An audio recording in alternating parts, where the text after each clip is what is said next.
Congresswoman, the president hasn't just attacked the reasoning behind the decision, the travel ban decision. He's questioned the legitimacy of the judge himself, referring to him as a so-called judge in a tweet over the weekend. And as you know, the president made a similar attack on a federal judge last year when he questioned the legitimacy of Judge Curiel, who was born in Indiana because of his Mexican heritage. He was the judge involved in the Trump University case. Are you worried that the president's attacks on these federal judges represent a pattern of disregard for the judicial system?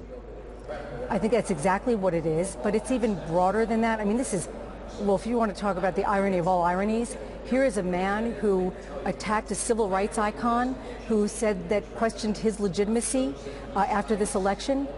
And then he turns around, and because he doesn't like a court's decision, he calls the judge a so-called judge. I mean, it's juvenile. It's actually an insult to actual juveniles to say that it's juvenile. I mean, I don't even know what category to put this in.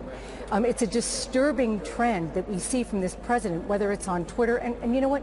I think it's a great way to communicate with people. I'm not saying he shouldn't tweet if he wants to, but there's a certain amount of decorum that we expect from our president. He represents not just himself and his administration, but every single American.